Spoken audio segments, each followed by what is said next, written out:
Is fasting bad for your hormones? I hear that question all the time. Is fasting bad for thyroid hormone? Is fasting bad for sex hormones like estrogen, progesterone? Is it bad for a female menstrual cycle? Is it bad for menopause? Is it bad for a male's testosterone levels? I get this question all the time. And the answer is nuanced because fasting is considered a stressor, but it's something we call a hormetic stressor. It's a stressor that can actually make us stronger and more resilient, kind of like exercise. But if you do too much of it, or if you do it under the wrong environment, it can be bad for your hormones. But if you do it properly, it can actually be very beneficial for your hormones and actually make you more hormone sensitive, where your body responds to those hormones much more effectively because it dampens down inflammation. It improves all cellular communication processes. So you see, chronic stress, we know, is antagonistic to good hormone production. We think about thyroid hormone, that has to do with metabolism, burning fat, right? It has to do with energy production within the mitochondria, within the cell.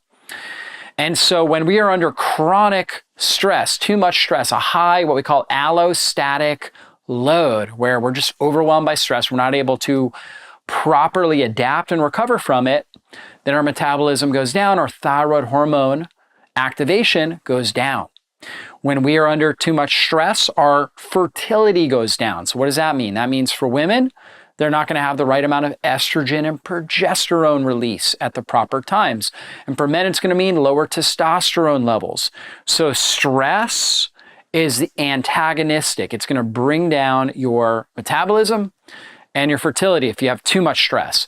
But the right amount of stress actually makes your body stronger and more resilient. Now, when it comes to fasting, we know that fasting increases something called human growth hormone, HGH. Research has shown that fasting, for example, for 24 hours has been shown to increase HGH levels by 3 to 5 times. Now, HGH, or human growth hormone, is what we call your quintessential anti-aging hormone. It helps you burn fat, preserves lean body tissue, can even help build lean body tissue if you incorporate strength training and consuming enough nutrients. So it's really important for that. Helps to preserve bone mass, helps to support your immune system and creates more immune modulation. So it helps to reduce inflammation in your body and strengthen your natural immunity. And so against viruses and different pathogens. So HGH is amazing. It also helps with collagen and elastin production for healthy skin, hair, nails, so you look younger and you feel better. Okay, HGH is your quintessential anti-aging hormone.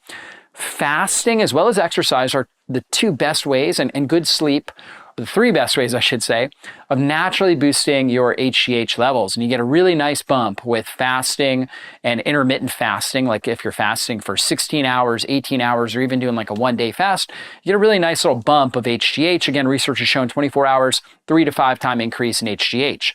Now, you also, when you're fasting, you increase cortisol, which is a stress hormone. And I mentioned fasting is a stressor on the body.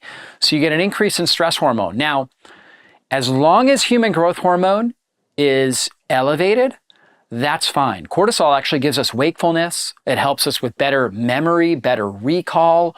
It actually can improve your mood if it's in the right ratio. If we're just getting, basically certain amounts of cortisol, right, that are under control in our system. We don't want too low. We don't want too high for too long. That's the key.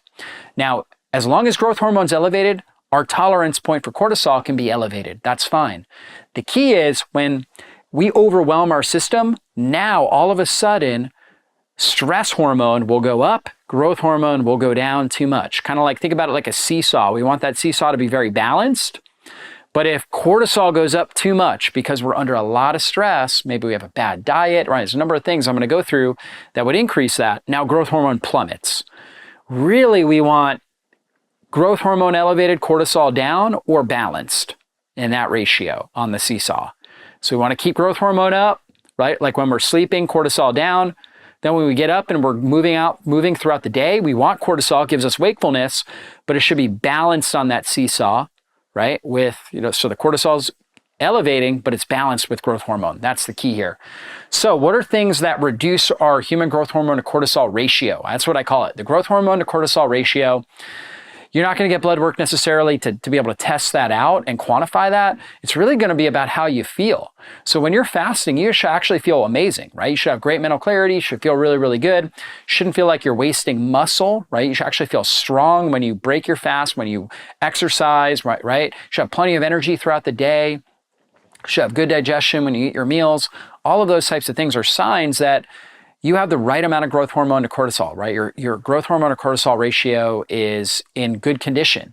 If you're noticing a lot of anxiety, a lot of cravings, lots of fatigue, brain fog, depression while you're trying to do intermittent fasting, that's a sign that your growth hormone to cortisol ratio is too low, right? You're not getting the growth hormone you need, cortisol's elevated, and you're getting more catabolic activity and more stress overwhelming your system. Your allostatic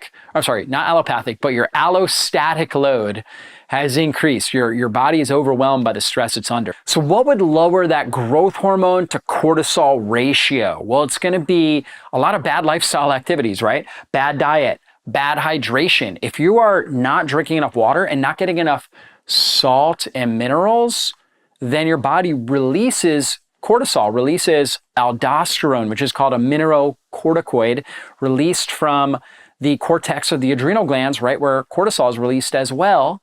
And that helps your body retain sodium and retain fluid, so you don't lose too much fluid. So dehydration, electrolyte imbalance is a really big factor, especially when people are fasting. They may not be consuming enough water or consuming enough electrolytes, and that can cause decreased HGH to cortisol ratio.